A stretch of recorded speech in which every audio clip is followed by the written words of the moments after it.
que vous comprenez que la peur vient de Satan. Quand on est chrétien, on s'appuie sur Dieu. Il est marqué 365 fois dans la parole de Dieu. Écoutez, 365 fois dans la parole de Dieu, ne crains pas, ou n'aie pas peur, ou sois pas terrifié, ou ne t'épouvante pas, et n'aie aucune crainte. C'est marqué 365 fois, c'est-à-dire tous les jours de notre vie. On a l'un des plus longs calendriers qu'il peut y avoir, 365 jours. Israël a 360 jours. Et c'est-à-dire que tous les jours, pour toute la terre, le Seigneur voudrait contrôler la peur que nous pouvons avoir et la supprimer. Il en est capable. Et j'ai réfléchi à un certain moment, je me suis dit, mais par quel moyen tu pourras faire ça? Parce que tu ne vas pas faire ça comme une baguette magique, non, tu vas faire quelque chose, tu vas transformer notre cœur, transformer notre esprit, tu vas nous parler particulièrement, tu seras un soutien, tu sais, et que ça sera, mais par quel? Alors, il m'a répondu de cette façon-là, ça sera par mes sentiments. Si vous avez mes sentiments. Et j'aimerais justement vous parler des sentiments. Je ne veux pas vous dire, il faut aimer son mari, il faut respecter sa femme, il faut être gentil avec ses enfants, il faut... Tout le monde le sait.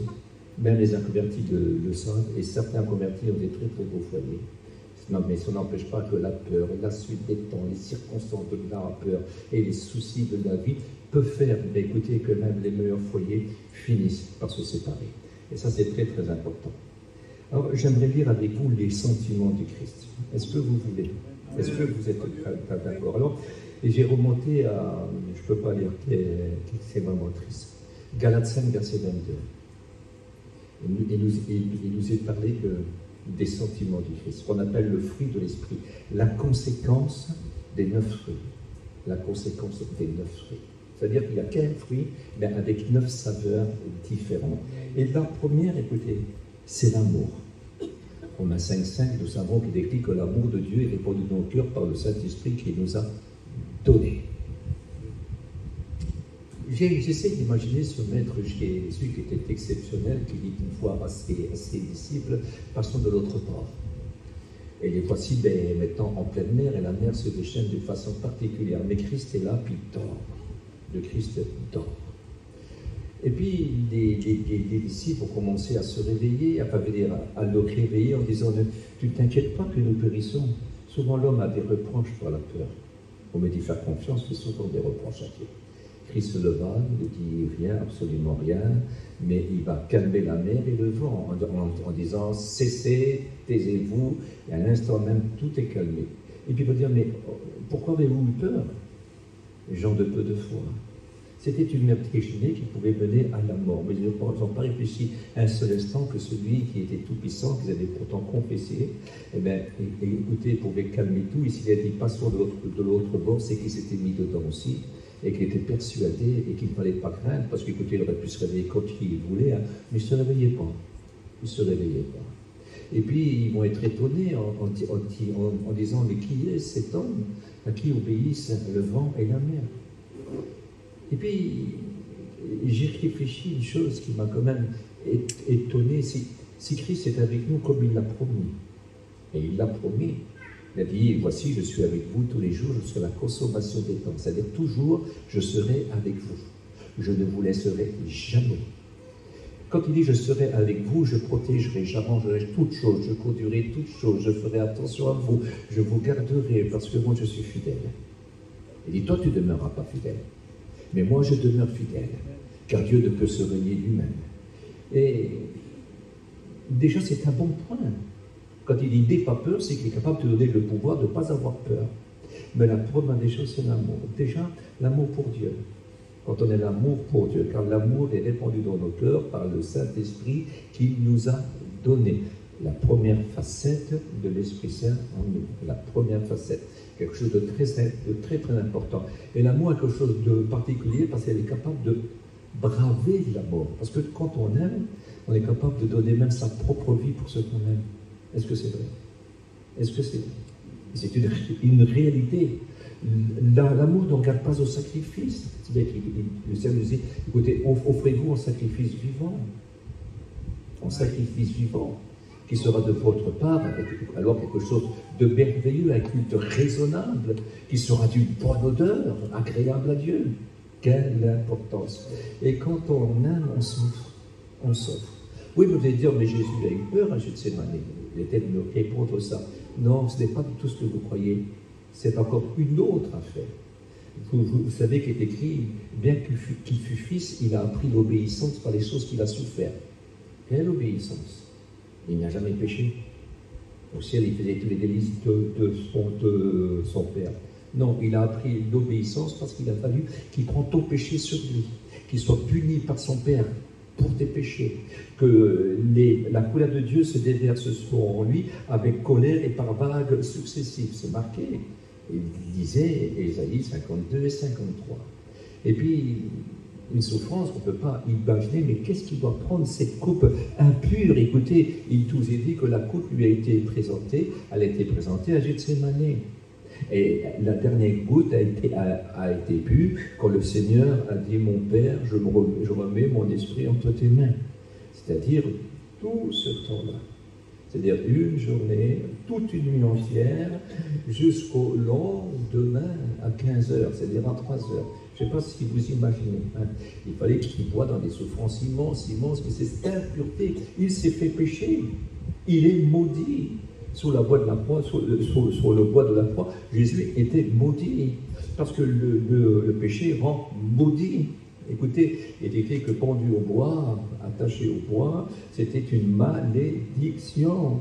Et Jésus a souffert encore chose de beaucoup plus grand, la croix.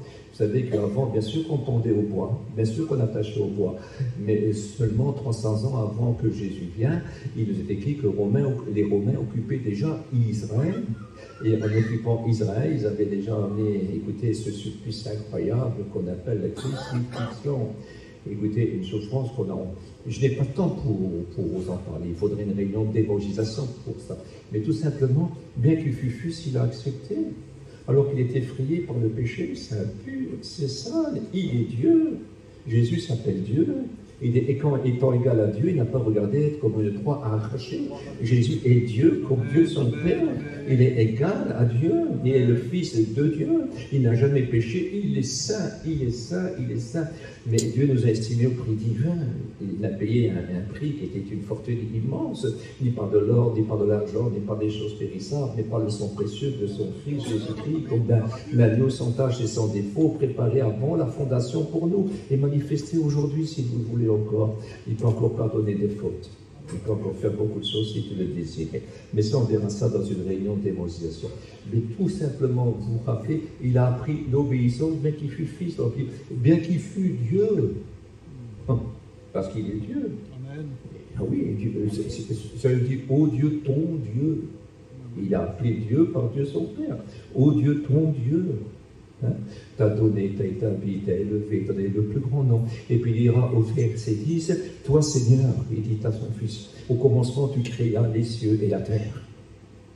Imaginez qui est là, qui est cette personne, qui doit être maudit en prenant nos péchés. Puis pas seulement les péchés de 12 autres, mais de la terre entière. De tous les pires, tu prends les péchés de Hitler, et puis de tant d'autres, et de tant d'autres, de ces plus grands criminels, de ces plus grands tueurs d'enfants, des pires, et des pires, et des pires, et des pires. Il a le pouvoir de sauver n'importe qui en prenant les fautes. Je ne sais pas si vous imaginez. Quelle importance, quelle importance. Écoutez, nous, ça nous a rien coûté, mais qu'est-ce que ça lui a coûté? Il a fallu qu'il soit appelé péché par son Père. Donc, tous les péchés de la terre. Il doit les prendre et les crucifier pour ceux qui le veulent. Donc ça, c'est l'amour. Oui, mais alors, nous, nos péchés sont pardonnés. La Bible dit, réjouis-toi, petit troupeau, car le Père a trouvé bon de donner le royaume, la vie chrétienne, une vraie vie chrétienne. Eh bien, c'est une vie qu'on peut se réjouir dans n'importe quelle situation, parce que Dieu la contrôle. Parce qu'il est avec nous. On a du mal, ne vous affligez pas. Comme ceux qui n'ont pas d'espérance. Nous, on a une espérance. Souvenez-vous de David. Le roi, il a son fils qui est encore un jeune enfant, un petit bébé, et qui va mourir. Et David jeûne, et David pleure, et David prie. Et ce n'était pas des manières, c'était une réalité.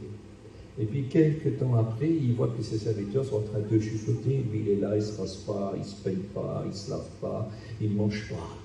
Et puis il les voit qui chuchotent entre eux. Pourquoi vous chuchotez? Est-ce que l'enfant est mort? Oui.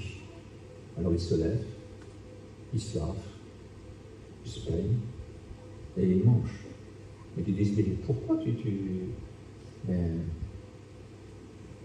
leur enfant vivait encore et était dans un état terrible, mais maintenant, c'est ça. Je sais une chose, il dit, il ne viendra plus lui, mais moi j'irai à lui. Et il a glorifié Dieu de cette façon-là. Mais quelle importance, je ne sais pas si vous imaginez, on ne peut pas se réfugier, nous, comme ceux qui n'ont pas de espérance, parce que nous sommes enfants de Dieu. Pourquoi je vous dis ça? Je n'ai pas prévu dans ton programme, mais c'est très important, parce que la mort est à la porte de tout le monde, de n'importe qui, soit ça d'un apôtre, d'un prophète, d'un évangéliste, d'un pasteur, d'un enseignant, d'un roi, d'un prince, même d'un clochard. La mort est à la porte de tous, absolument tous. Quand on est chrétien, parce qu'on a le droit d'être chrétien, on a tous le droit d'avoir le maître Jésus, et une joie incontournable et formidable, même jusqu'à la mort.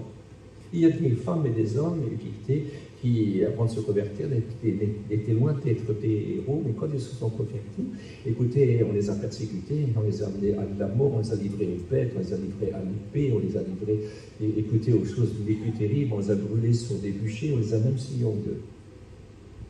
On les a affamés, ils sont morts de faim, ils sont morts de maladie. Des souffrances incroyables, incroyables. Et le Seigneur a dit, quand on vous fera toutes ces choses,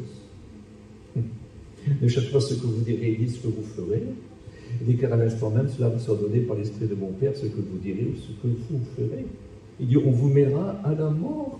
Mais il dira, heureux, heureux celui qui est persécuté. Parce qu'il y a une joie incroyable. Dieu est capable, Jésus s'appelle le prince de la paix, nous le verrons après. Ce qu'il est capable de faire à ce moment-là, il peut tout résoudre. Écoutez, vous êtes dans le problème avec de la paix, avec de la joie, avec de la force, avec de la prière, avec de la louange. Mais je vous promets que c'est vrai. Je suis bien placé pour vous le dire. Je vous promets que c'est vrai.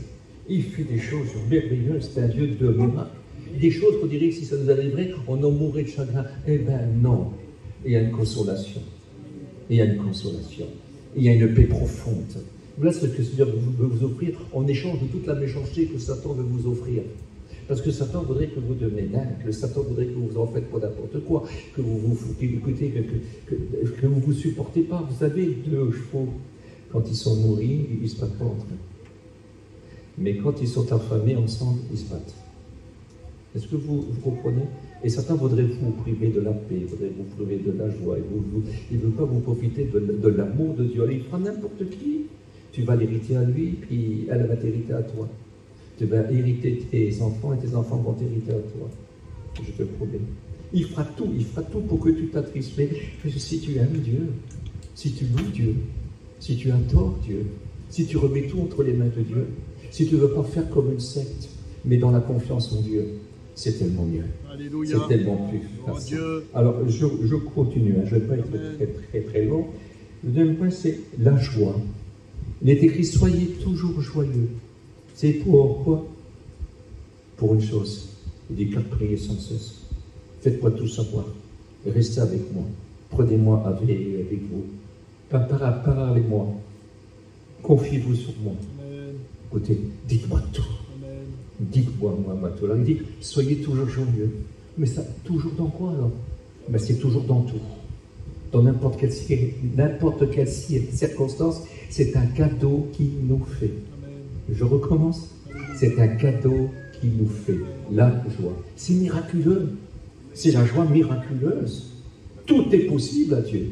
C'est l'amour miraculeuse. Et puis c'est la joie miraculeuse. Ton âme, ton esprit et ton corps est rempli de l'amour de Dieu. Et toi, tu es rempli de l'amour pour lui, et tu es rempli de l'amour même pour ton prochain, et tu es rempli d'amour même pour ton ennemi, tu désires son salut. Et puis alors, la joie. Une joie qu'on ne comprend pas, c'est comme une extase. Quand ça vous prend, ça vous saisit fortement, vous commencez à louer Dieu, écoutez, vous commencez à adorer Dieu. Le temps ne compte plus, les heures ne comptent plus. Écoutez, vous êtes heureux. Moi, il y a quelque temps comme ça, j'étais dans un train et je voyais que les soucis venaient, je voyais que la peur venait, j'étais attristé, j'ai dit Seigneur, aide-moi. Et d'un seul coup, pendant 3 heures, L'Esprit du Seigneur était là d'une façon particulière. Je ne parlais pas en langue, non. Je savais parler, je savais réfléchir, non. Mais une paix, un bonheur, c'est comme si j'étais très très haut. Et mon souci était très très bas sous les pieds, très loin. Ça ne me touchait plus. J'étais dans la même souffrance, j'étais dans la même misère, j'étais dans la même difficulté, mais je ne ressentais que de la joie. Parce que le prince de la paix est avec moi. Quelle importance, quelle belle expérience. Et je dis moi-même, alors qu'est-ce que ça va être le ciel quand on va le voir et quand on aura un corps qui pourra supporter toute la présence de Dieu. Alors qu'est-ce que ça sera? Et puis toute la joie de Dieu, parce que n'oubliez pas que quand le Seigneur viendra tout chercher, il est écrit qu'il arrivé au ciel, il dira, entrez vous les bénis de mon Père, et prenez possession du royaume qui vous a été préparé dès la fondation du monde. Quelle grâce, non? Quelle grâce, quel bonheur, quel bonheur. Parce que, écoutez, on est déjà bénis ici, hein. Parce qu'on est bénis ici, qu'on sera appelés les bénis de notre Père quand on y arrivera, par la bouche même du Christ Jésus. Et puis, on recevra la gloire, l'honneur et la louange qui nous sera due. C'est exceptionnel.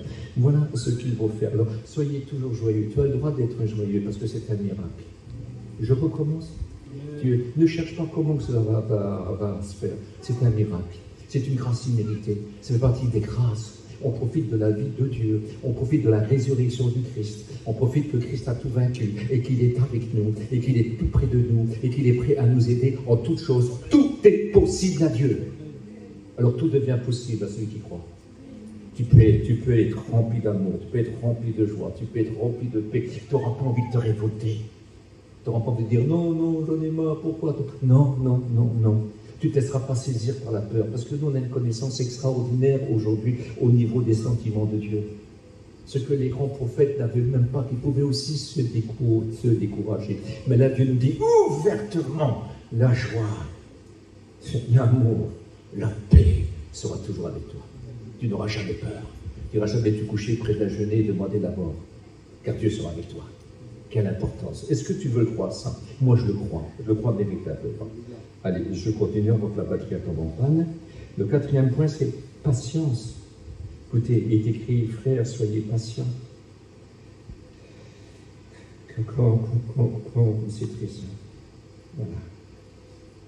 Voilà. Soyez patients.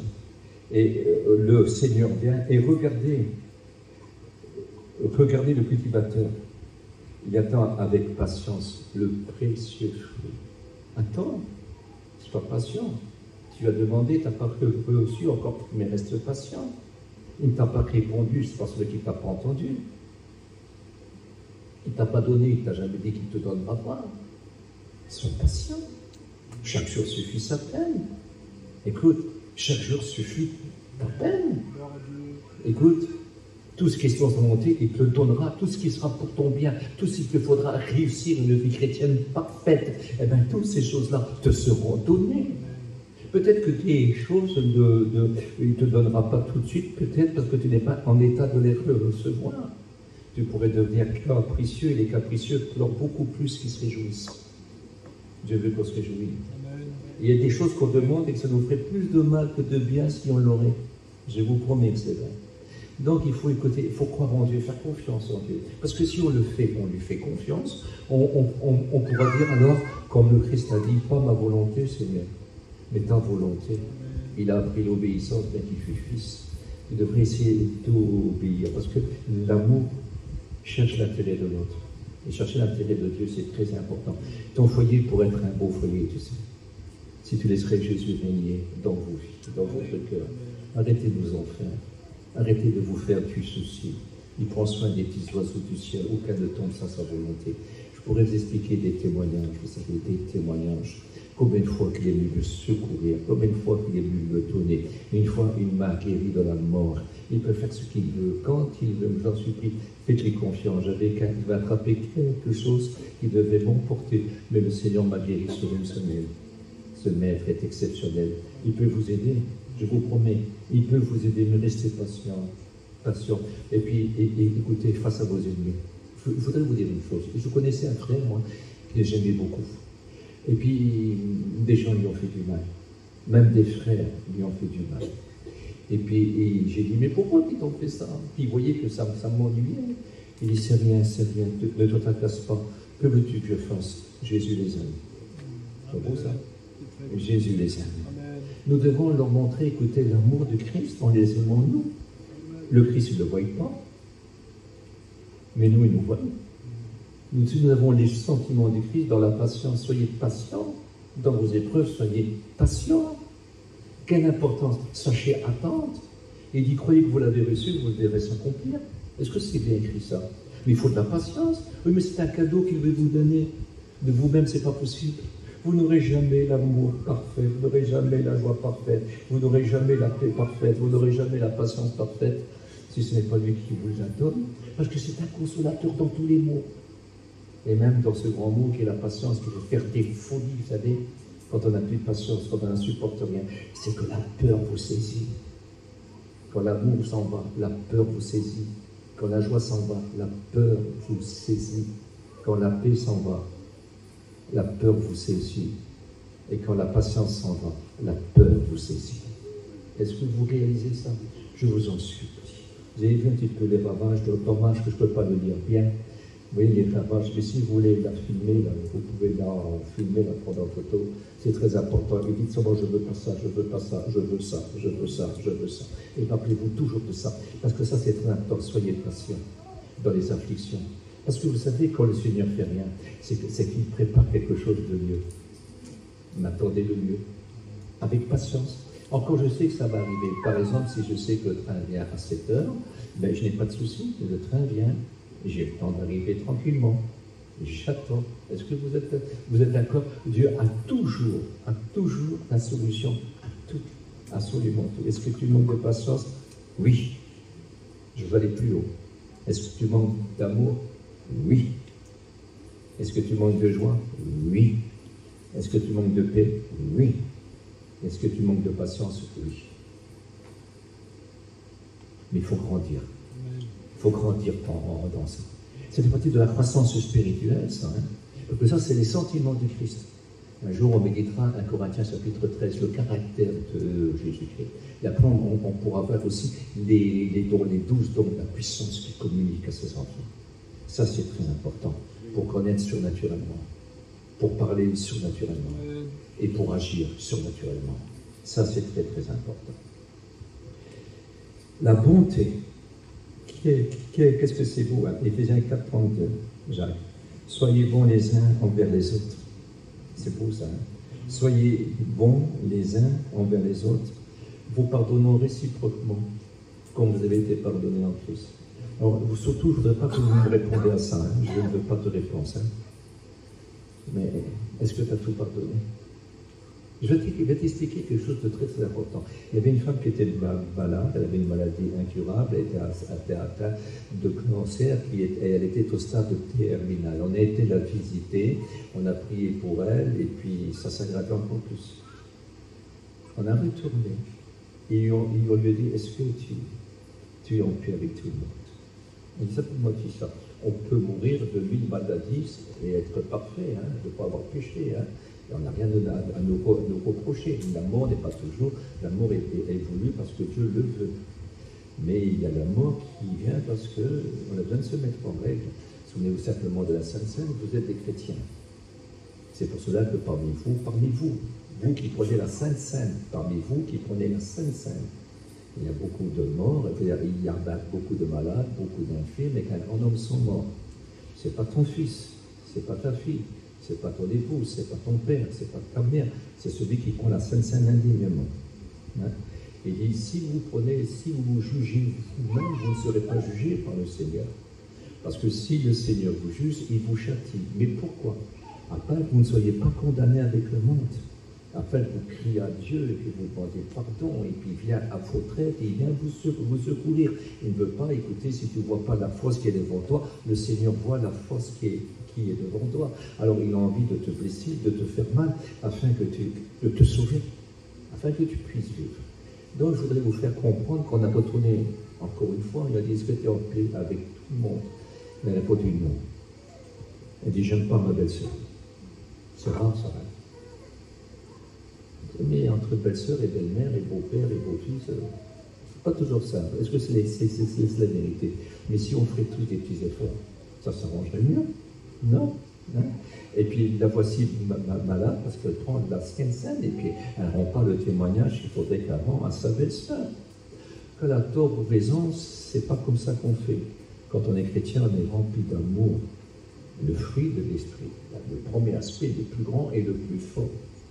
Et puis, donc, c'est ça. On a prié ensemble, bien sûr, ça aurait été prévu. Et puis, ils se sont pardonnés, écoutez, ils se sont embrassés, tout ce que vous voulez, que d'être guéri. Mais je vous promets, c'est la vérité. Je vous promets. Alors, quelle importance? La bonté, être bon. Être bon. La bonté. Et Dieu a besoin de gens qui sont bons pour aimer même leur ennemi, pour pardonner leur ennemi, pour pardonner leur époux, pour pardonner leur épouse, pour pardonner leurs enfants, pour pardonner leurs parents, pour pardonner nos amis. Très important. Vous savez ce que la Bible dit? Quand Dieu apprécie les voies d'un homme, il dispose même favorablement ses ennemis à son égard. C'est beau. Mais écoutez, qu'est-ce que c'est beau? Et Dieu nous aime tellement qu'il est prêt des fois à nous tirer un petit peu l'oreille. Écoutez, il se met à prier. C'est dans le psaume 42, je crois. Et puis voilà, c'est ce qu'il dit. Je reconnaîtrai que tu m'aimes si mon ennemi ne triomphe pas de moi. Non. D'autres, lui, bien sûr, il y en a un qui est Satan, mais il y en a un autre que c'est votre ami. Il ne faut pas qu'il triomphe de moi. De nous. Il ne faut pas qu'à cause de lui on devienne triste, il ne faut pas qu'à cause de lui on perde notre bonté. Non. Je reconnaîtrai que tu m'aimes si mon ennemi ne triomphe pas de moi. Pourquoi? Il est écrit que vos bonnes œuvres brillent ainsi devant les hommes, afin que quand Dieu les visitera, il glorifie vos œuvres. Quelle importance! Par vos bonnes œuvres, par votre gentillesse, écoutez, vous ne vous vengez pas, vous êtes sans danger, vous êtes comme une brebis, comme un à la boucherie, vous êtes comme un agneau muet, et vous dites rien, au contraire, vous faites du bien même à vos ennemis, et du bien à ceux qui vous font mal, et un jour, il peut y avoir un temps de réflexion, mais qu'est-ce que j'ai fait? Plus que j'ai fait mal, plus qu'il est gentil. Plus qu'il est gentil, mais alors son Dieu doit exister. Ce n'est être vrai, parce que c'est insupportable ce que j'y fais. Il commence à demander pardon à Dieu. Mais d'où lui vient une si grande force? Et alors là, il glorifie vos œuvres, parce que Dieu le pardonne.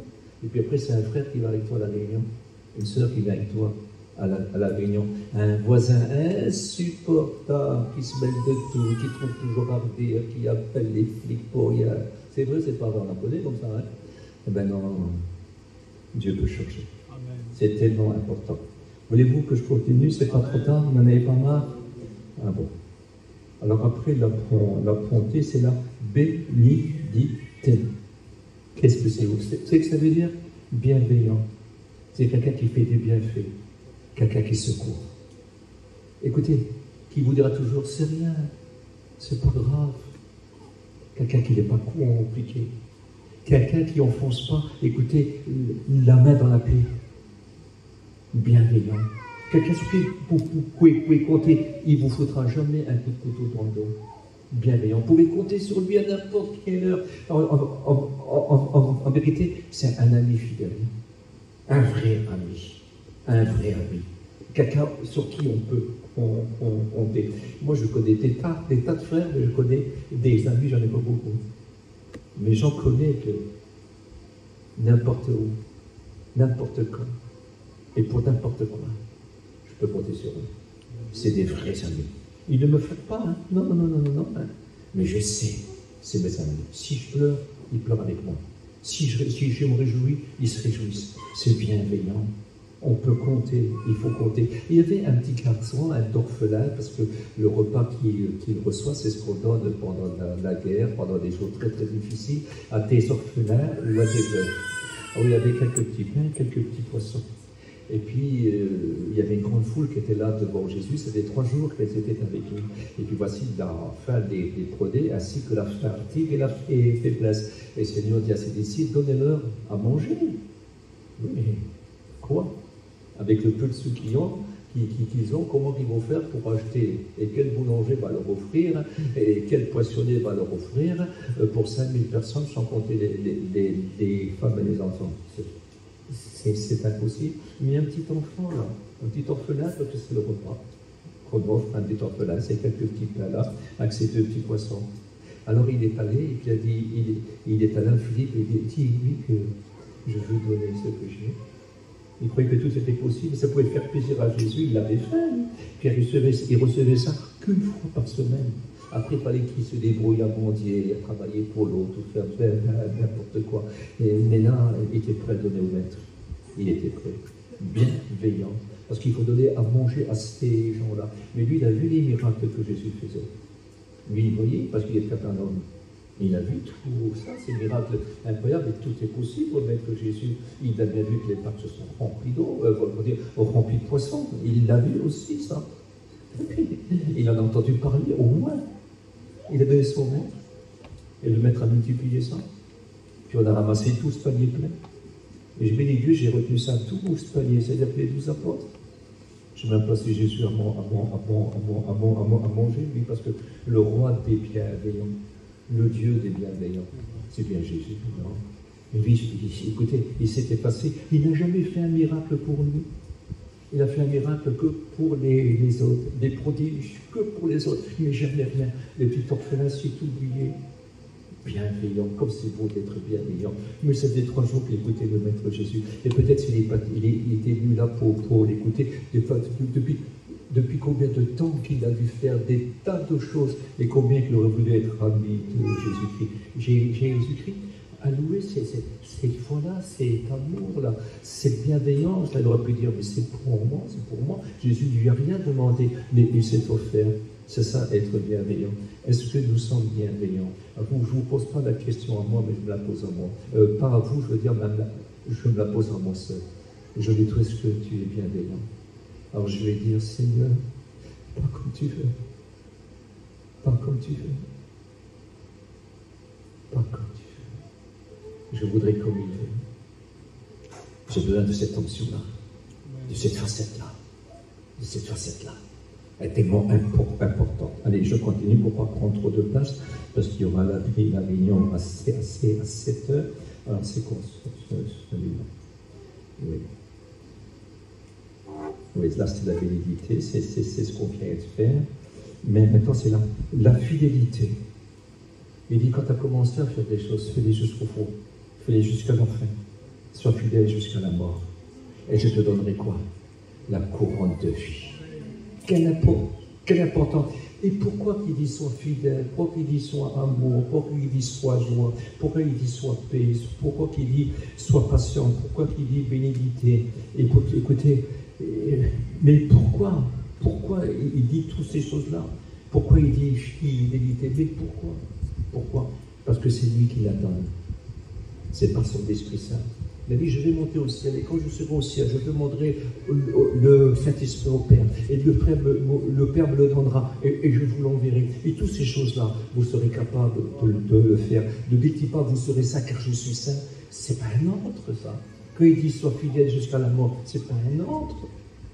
Écoutez, c'est une offre. C'est un cadeau. C'est un pouvoir. Serre-toi-en. Sers-toi de l'amour qui donne, sers-toi de la joie qui donne, sers-toi de la paix qui donne, sers-toi de la patience qui donne, sers-toi de la bonté qui donne, sers-toi de la bénédiction qui donne, sers-toi de la fidélité qui donne. Mais sers-toi-en, mais sers-toi-en, lève-toi. Écoutez, il y aurait tellement de choses à dire, mais quand nous lisons la femme vertueuse, elle se lève de bonheur et elle donne des ordres à sa maison.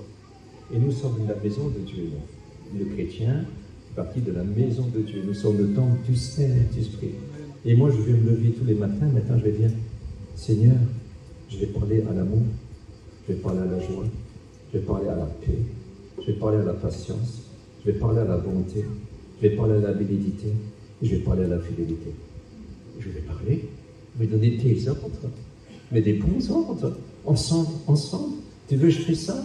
Donne-moi la capacité de le faire, parce que c'est nos servantes, ça. Est-ce que vous réalisez? C'est nos servantes, ça, que Dieu soit béni. La fidélité, la douceur. Et vous allez voir, à part que l'homme est tout est toujours féminin, symbole de l'Église de Jésus-Christ. Tout, c'est tellement important. Alors après la fidélité, il y a la douceur. Que ta douceur soit connue de tous. Alors moi, chez nous, il y a des barrières. Alors ils ont des caractères. Mais c'est pas ça qu'on a besoin. On a besoin d'un maillet rempli de l'Esprit Saint. Et puis qui est doux, non? Doux, que votre douceur soit connue de tous. Parce qu'une parole un petit peu trop sévère, ça fait plus de ravages que de bien. Tu reprendras avec douceur les adversaires. Si ton frère péché, va, et reprends-le avec douceur, avec amour. Pas comme quelqu'un qui vient pour juger. Non, non, non, non. Tu iras avec gentillesse, avec douceur, tout en étant très, très prudent, en craignant de ne pas te laisser non plus arranger. Mais tu iras avec amour, avec bonté. Mon frère, tu nous manques. Ma soeur, tu nous manques. On t'aime beaucoup. C'est plus pareil.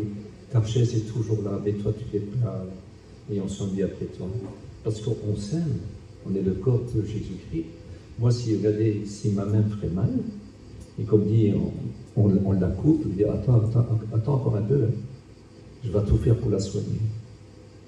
Et si j'arrive à la soigner, je vais être tellement heureux quand elle sera soignée, que j'oublierai tout le mal qu'elle m'a fait. Et heureusement, je n'ai pas coupé. Quel besoin que j'ai d'elle. Est-ce que vous réalisez la douceur? Parce qu'il y a des gens qui ne sont pas doux. Et c'est pas beau. Ça répond avec violence. C'est mon caractère. Non, non, non, non. Notre caractère, nous, est imbibé comme une éponge du Saint-Esprit, de ces 9 aspects. Et puis, un de ces 9 aspects, c'est la douceur. On doit être des gens doux. Comme c'est très facile d'être doux. Écoutez, il y a des fois, une femme elle peut se tromper, ou un mari peut se tromper, et voilà, il a fait l'erreur qu'il ne fallait pas. Je ne parle pas du péché, mais une erreur. Tiens, tu devrais emmener ça, puis t'as emmené ça. Non. Et ça blesse énormément, surtout quand on a fait une chose qu'on n'a pas fait exprès. Et qu'on est repris si durement. Qu'est-ce que ça fait mal? Qu'est-ce que ça fait mal? Alors tu tombes jamais, toi, puis ça commence. Est-ce que vous réalisez? Il ne faut pas grand-chose. Est-ce que c'est vrai? Que votre douceur. Mais quand on est rempli de l'Esprit Saint, on est très doux. Quand on n'est pas rempli de l'Esprit Saint, on est charnel, rempli de l'Esprit.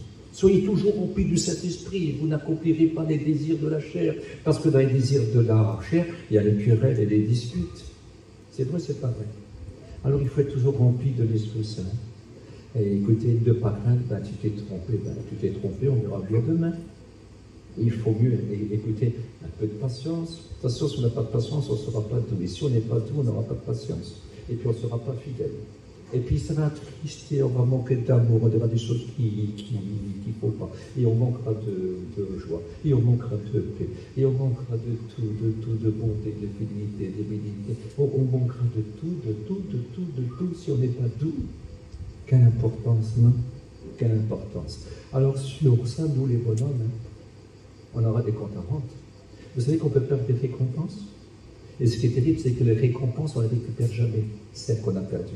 Il en faut des nouvelles. On peut en rattraper des nouvelles, on écrit rattraper le temps et racheter le temps. Par contre, les péchés qui sont confessés sincèrement et qui sont livrés au pied du Maître Jésus avec une repentance sincère, un regret véritable, ça c'est pardonné par Jésus-Christ.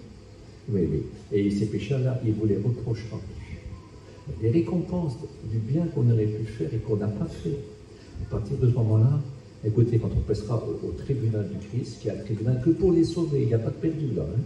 Les perdus vont au jugement dernier et ensuite ils sont attachés et jetés dans l'enfer. C'est une autre affaire, ça. Mais nous, écoutez, c'est les lauréats. Il y a le premier, il y a le deuxième, il y a le troisième, et le Seigneur les met sur une seule personne, sur son église. Sur sa fiancée aujourd'hui, sur son épouse Et ça, c'est quelque chose de très important. Est-ce que vous réalisez ça? Si tu as perdu des récompenses, tu ne pourras plus les récupérer. Mais repends-toi, demande pardon. Et tu dis, Seigneur, je veux rattraper le temps, puis racheter le temps. Tes péchés, tu ne peux plus les rattraper. Tu peux les faire pardonner par Jésus-Christ, par le sang précieux. Mais tes récompenses, tu peux en trouver des nouvelles. Est-ce que tu en voudrais des nouvelles? Ah oui, je ne voudrais comme pas aller les mains vides. Vous savez qu'il y a des gens qui vont être sauvés à la dernière seconde. Ils sont sauvés. Sur le lit de mort, ils sont sauvés. Mais comme on travers le feu sans avoir commis d'œuvre, pour eux, il n'y a pas de récompense. La seule récompense, c'est d'être sauvé. C'est déjà pas mal. Je suis bien content. Mais on a des récompenses, nous, à recevoir. Gloire, honneur et louange. On ne rentre pas dans tous ces détails-là. On irait beaucoup trop loin. Alors, fidélité, douceur, et puis ici, la tempérance. Qu'est-ce que c'est beau, la tempérance? Il la faut pour l'argent. Il y en a qui veulent gagner tout de suite, plein. Fais déjà comme la fourmi, tu seras très content après. Je te reconnais. La tempérance fait partie de la patience aussi, mais la tempérance en tout, je m'excuse en tout. C'est que maîtrise de soi en tout. Dans les habits, même si tu es riche et tu as le droit, ne sois pas extravagant, tu n'as pas besoin d'une robe. Il faut que tu parles à tout le monde, que ce soit un exemple et un modèle pour tout le monde, pour le riche comme pour le pauvre. La tempérance, la maîtrise de soi. Combien de fois qu'on m'a proposé quelque chose et moi je dis ça, je ne peux pas, je suis un pasteur. Ils veulent des fois me donner des avis un petit peu spéciaux, c'est trop moderne, pour moi c'est beaucoup trop jeune, mais vous êtes fous, je ne fais pas ça. Non, j'ai la maîtrise de soi, je dois paraître mon âge et pas faire le jeune homme, non. Hein? Il y en a qui ne savent pas se maîtriser. Ils ne savent pas se maîtriser non plus à table parce qu'ils boivent un petit peu trop de vin. Et là, le fruit de l'esprit, il n'y en a plus. Ça rend fou le vin, hein? C'est de la débauche. Hein? Le bon vin, c'est quand le Père est le vigneron et quand Jésus est le puits de la vie, quand il est le cep. Alors c'est quelque chose de particulier. Là, il n'y a pas printemps, il n'y a pas d'été, il n'y a pas d'hiver, il n'y a pas d'automne. Non. Ça porte son fruit là en toute saison. Pas seulement une fois par an, le jour du grand pardon, le Yom Kippour, qui était le 10e jour de leur 7e mois. Nous, on porte notre fruit continuellement 365 jours par jour. Ça, c'est une autre affaire. Alors, il y a le fruit de la vigne qui est les hommes, qui apporte la débauche et le chaos, hein, mais il y a le fruit de la vigne qui est l'Église de Jésus-Christ. C'est les serments. La Bible dit, nous sommes l'ouvrage de Dieu créé en Jésus-Christ pour accomplir des bonnes œuvres qu'il a lui-même préparées d'avance afin que nous les accomplissions. C'est déjà préparé. Et il n'y a plus qu'à les faire. Mais qu'est-ce que ça rapporte? Imagine-toi, frère ou sœur, tu rentres chez ta voisine, tu rentres chez l'autre, le petit est malade. Et tu commences à parler de Jésus-Christ, ils ne connaissent pas le Christ, ils ne sont pas, ils sont pas chrétiens. Et tu dis, tu veux que je prie avec vous? Et puis, un genoux avec ta copine, là, ta voisine, tu te mets à prier. Souvent, un enfant est guéri, je l'ai vu. Tu n'imposes pas des mains, hein? Tu ne prêches pas l'évangile. Tu es témoin de Jésus-Christ. Et prier, tu as le droit sans imposer les mains. Tu comprends? Tu as le droit de faire chez toi et tu as le droit de faire chez les autres. Est-ce que tu réalises, hein? Quand c'est une femme seule, voilà, tu vas, tu parles avec elle. Et puis, écoutez, ils se sont perdus, l'homme est un ivrogne, la femme aussi, souvent, elle peut l'être aussi. Et puis, voici que toi, frère, tu rentres et tu leur parles de Jésus-Christ. C'est le chaos là-dedans, c'est le désordre, les enfants sont malheureux, il y a de la prison, il y a des choses qui ne se font pas, il y a des paroles désonnantes, c'est horrible. Mais toi, tu parles de Jésus-Christ, les gens te connaissent et ils ont confiance en toi. Parce qu'il faut que les gens ont confiance, parce que si tu n'as rien eu à montrer, tu n'auras rien non plus à apporter, ni à dire, ni à donner. Mais si les gens savent que tu es bien, que tu vis véritablement, alors c'est différent, parce que si je n'ai rien à montrer, je n'aurai rien à donner. Mais s'ils ont confiance en toi, parce qu'ils savent que tu es comme ça, alors tu commences à leur parler, tu maîtres. Et puis voici qu'ils t'écoutent, et puis ils viennent à la réunion avec toi. Ils se convertissent. Voici l'homme et la bonne femme, ils ne boivent plus. Et les enfants sont propres, il y a la nourriture, il y a la paix. Ça c'est beau, ça c'est le fruit de la vie. Elle réjouit le cœur de Dieu, cette vie-là, et elle réjouit le cœur des hommes. Mais qu'est-ce que c'est beau, hein, quand les hommes savent se maîtriser. Une maîtrise, quelque chose à montrer dans tous les domaines. La Bible dit que nous devons être équilibrés. Même que tu es un roi sur un trône et que tu as tous les pouvoirs sur la terre, tu dois être équilibré, sobre et modéré. Et j'ai lu une histoire sur un ministre espagnol. Ça se passe il y a à peu près 150 ans ou 200 ans. Puis c'est un homme qui, dans sa jeunesse, a eu très faim. Il était issu d'une famille pauvre. Mais il avait une intelligence naturelle exceptionnelle. Puis il a été à l'école, tout, il a travaillé, écouté, puis il a étudié. Et puis un de ces 4 matins, il s'est trouvé Premier ministre du roi. Premier ministre du roi. Mais on sait que tu l'as reçu et pour qu'il t'en glorifierait.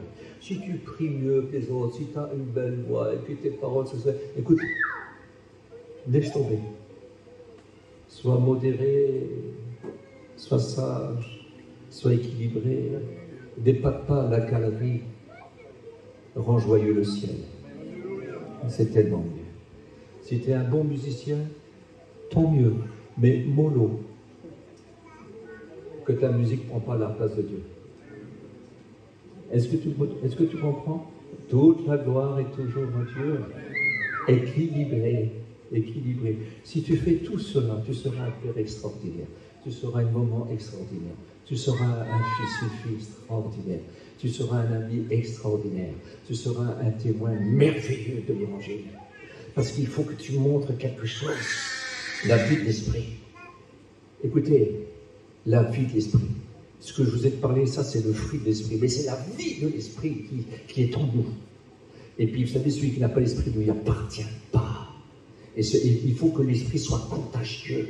Il faut que l'esprit a des yeux, il faut que l'esprit a une bouche, il faut que l'esprit a des oreilles, il faut que l'esprit a des mains, il faut que l'esprit a des pieds, et puis il faut que l'esprit remplisse ton cœur. Amen. Et ça c'est très important. Et si tu as ça, tu auras un certain succès. Je te promets. Pas un succès où on t'applaudira. Refuse les applaudissements. Non, non. Mais un succès au niveau que tu seras utile. Amen. Parce que la Bible dit, tout vase qui s'attire de toute impureté et de toute souillure sera un vase béni et utile entre les mains de son maître. Amen. Quelle importance. Amen. Quelle importance. Alors je vais m'arrêter là, je crois que j'ai tout fait, hein, non?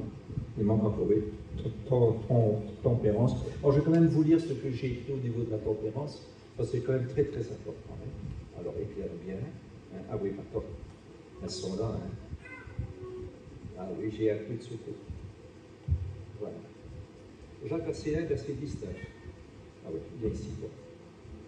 Voilà. Alors, attention que je récupère bien.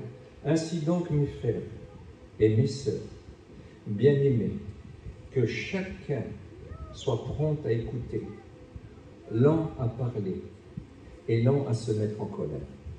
Il y en a qui n'écoutent pas bien, il y en a qui sont pas très lents à parler, bien au contraire, ça parle un peu de trop.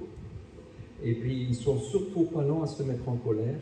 Il ne leur faut pas grand-chose. Mais si vous voulez vivre les 9 points là, il y a 9 points.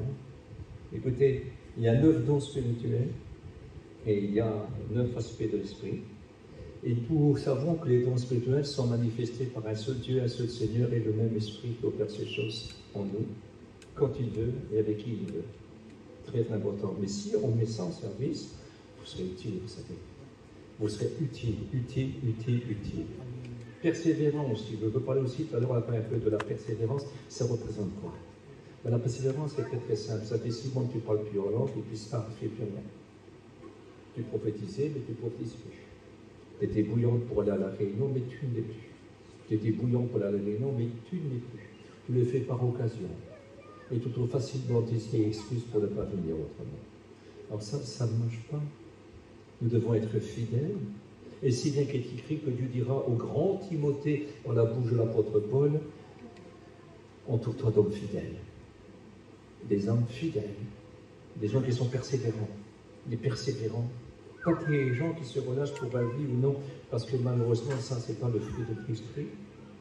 Écoutez, bien qu'il fût fils, il a appris l'obéissance. Je vais même vous dire, à part si vous êtes malade, hein, la fatigue ne suffit pas pour laisser une réunion. Je suis épuisé aussi, non? Je suis épuisé aussi. Mais moi, laisser une réunion, moi, laisser une prédication, alors que je suis qu'un bégayeur, hein, avec un accent belge, n'a aucune importance. Je prêche l'évangile et je travaille partout. Et même épuisé. Et devant, je m'assis, et quand je m'assis, je m'endors. Il faut que je me lève et rentre dans mon lit.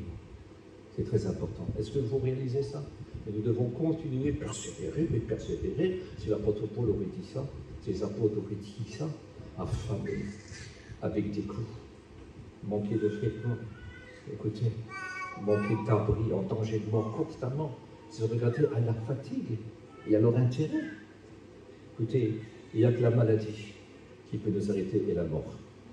Nous devons être persévérants jusqu'à la fin. Et puis ne quittez pas votre assemblée comme c'est la coutume de quelques-uns. C'est-à-dire, vous savez, on change d'assemblée, mais on change aussi, vous savez, pour écouter certaines assemblées qui ont des prédications qui sont plaisantes. Parce que vous voyez, on peut être à 40 dans une église. Hein. Et puis, certains me disent que les 7 églises de l'Apocalypse, c'est des époques différentes. C'est-à-dire qu'on n'a pas simplement suivre les époques et laisser les autres. Non, non. Dans une église, on peut trouver 2-3 sentiments, 2-3 attitudes qu'on trouve dans les 7 églises. Et puis, où il y a des milliers de personnes, beaucoup, on trouve les 7 esprits. Mais dedans, il y a des vainqueurs. Et quand je lis l'Apocalypse, je vois que 2 églises qui sont en diable. Et 5 qui ne le sont pas. Donc, c'est chacun pour soi. On ne cherche pas, vous savez, à se laisser séduire par des belles choses, par des belles paroles. On ne cherche pas non plus à se laisser séduire par des enseignements de facilité. Nous sommes des soldats et des combattants. Gloire à Dieu. Nous sommes écoutez, on veut l'équipement total, on pourra faire aussi les armes spirituelles. Écoutez, nous devons avoir l'équipement. Et puis combattre, on va prendre des coups. Et peut-être même on en mourra. Mais on mourra fidèle. On mourra vainqueur. On mourra vainqueur. Sois fidèle jusqu'à la mort. Et je te donnerai quoi? La couronne de vie. Que Dieu vous bénisse. On prie ensemble un peu? Merci d'être saint. Merci pour ta parole. Merci. Nous avons écouté ce qui fait un beau ménage, ce qui fait un beau foyer. C'est le Saint-Esprit.